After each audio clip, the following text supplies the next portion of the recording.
All right, so this is the DualSense Edge. This is Sony's first ever pro level esports standalone controller that they have ever released.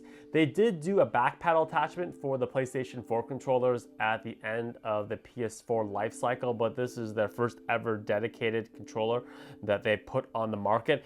And at $200, it's almost 3 times the price as a regular DualSense.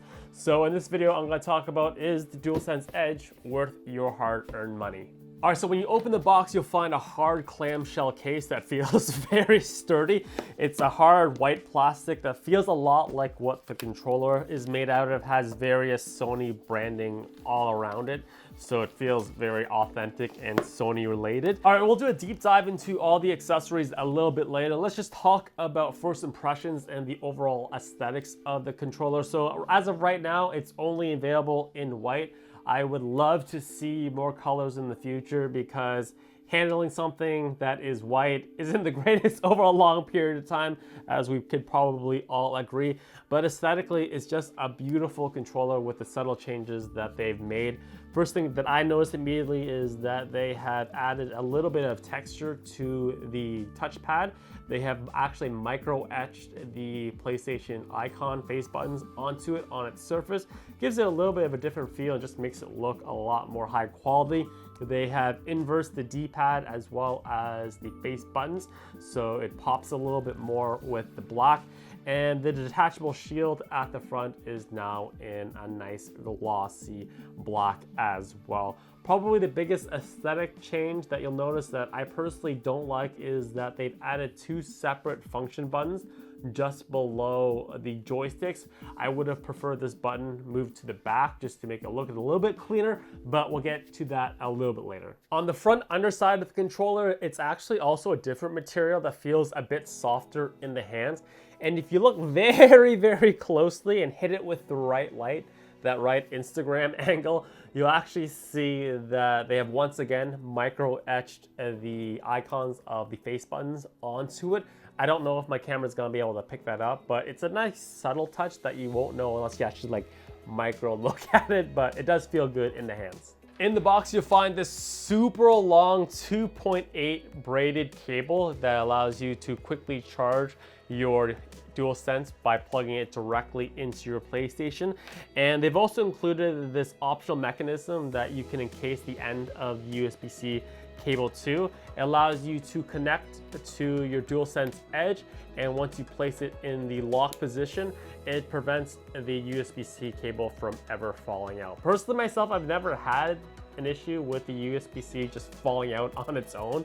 So it's kind of a over-engineering in my personal opinion, but I guess it is a nice feature to have if you need it. So the joysticks are actually quick swap and interchangeable. So they come shipped with the regular bevel joysticks that you'll find on a regular DualSense, but in the clamshell case, you'll actually find 2 separate sets of joysticks at various heights. So you can mix and match depending on how high you prefer your joysticks to be.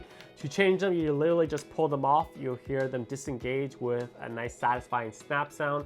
And to put them on, you literally just put it on, snap it, and you'll hear that engaging sound once again. And yeah, it is as easy as that. So when you flip to the back of the controller, this is really where all the magic happens and pretty much what you're paying for.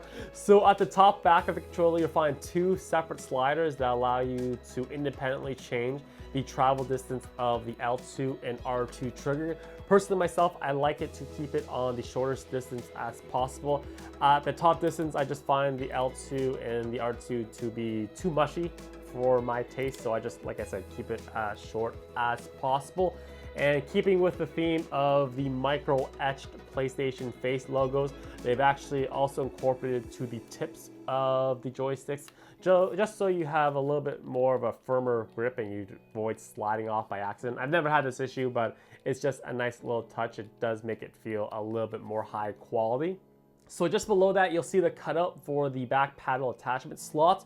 You just take whatever paddle attachment you prefer. Like I said, I like the actual long paddles, slide it in, and it's held in securely via a magnet system and just feels very nice and satisfying to press. And the last thing that you'll find on the back is a release button for the front faceplate that allows you to interchange or swap out the stick modules on the front. So you just have to press it down and slide it over, and that will disengage the front glossy panel. So when we remove the faceplate, you'll find the most important feature of the DualSense Edge that really separates it from all the other competitors on the market, in that the joysticks themselves are interchangeable and replaceable. And this is a really important thing in terms of having controller for a very long time. So to do so, all you have to do is take a look and you'll see two different paddles on either side of the joysticks. You just need to lift up either one, and literally the stick module will slide out so easily.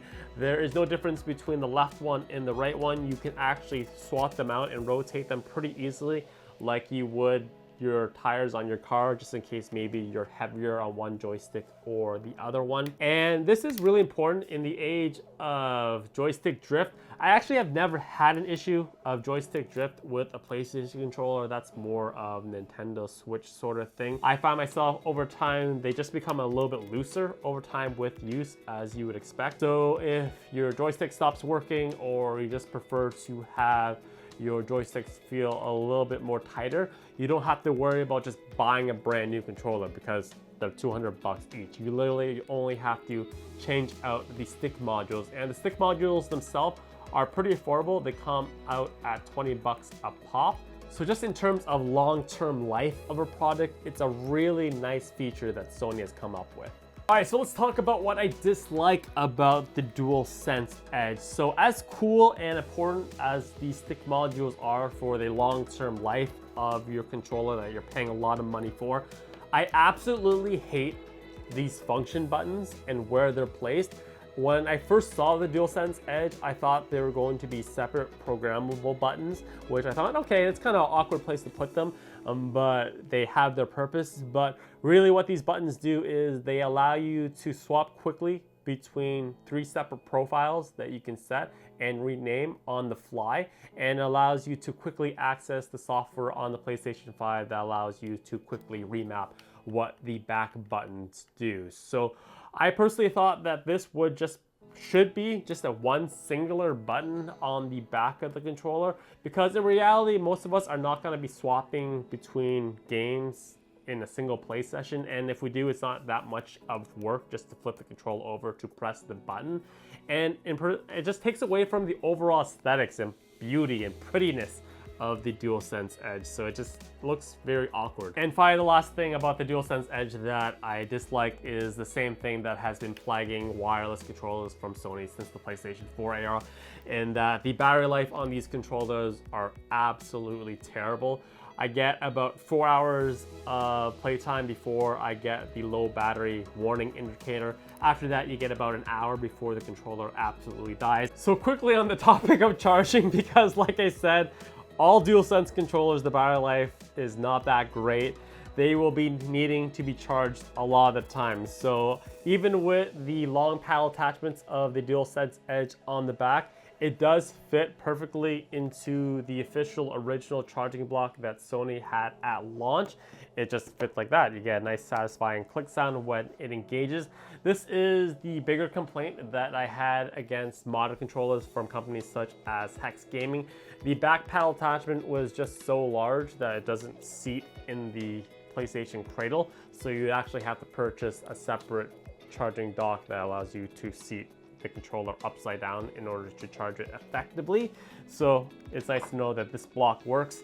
And as well, this is something that I don't think a lot of people will actually use, but if you're dead set of putting your controller back into your case after you use it, you can also charge it inside the case. There is a cutout at the top of the clamshell case that allows you to run and plug in the charging cable and I guess run the other end directly to your PlayStation. It's not nearly as cool or as intuitive as what Xbox has come up with the Elite controller. That will be for another video. But if you, like I said, if you're dead set of charging your controller inside the case, you do have the option to do so. So at the end of the day, $200 is pretty pricey for a controller by itself. But if you take a look at the comparable market for esports level, pro level controllers with back paddle attachments. The DualSense Edge is pretty much on the same price point. And give it the choice, I would always prefer to buy first party just because it just feels a lot more satisfying to use and just feels more quality in your hands. I have been using these Hex Gaming modded controllers, which is basically just a DualSense that they've modded with back paddle attachments. I have loved these controllers and been using them for a year now. You could waste your money by buying a SCUF. Anyone who's been with the channel long enough and watches these types of tech reviews knows my long hatred of SCUF controllers. I find that they are the most overpriced products and low quality products on the market today. That's just my personal opinion. I've had plenty of them in the past and they have all broken down. But once again, either SCUF or Hex Gaming still at the same price point as the DualSense. And if you look at the Green Team's competitor, the Elite Series 2 controller, once again, it's almost at the exact price point. It actually comes in about $10 cheaper than the DualSense Edge. But that will be for another video where I will directly compare the features of the two and contrast the pros and cons of each of them. So if you're in the market for a PlayStation esports level controller, there is really no other option and no other choice, in my personal opinion, to this day. Pick up the DualSense Edge. You will not be disappointed. And the fact that you can long-term swap out the joysticks for a very minimal cost is a lifesaver and a peace of mind in itself. So yeah, hopefully you guys enjoyed the review. Let me know if you plan to pick up one of these in the comment box below, and I will see you guys for my next review.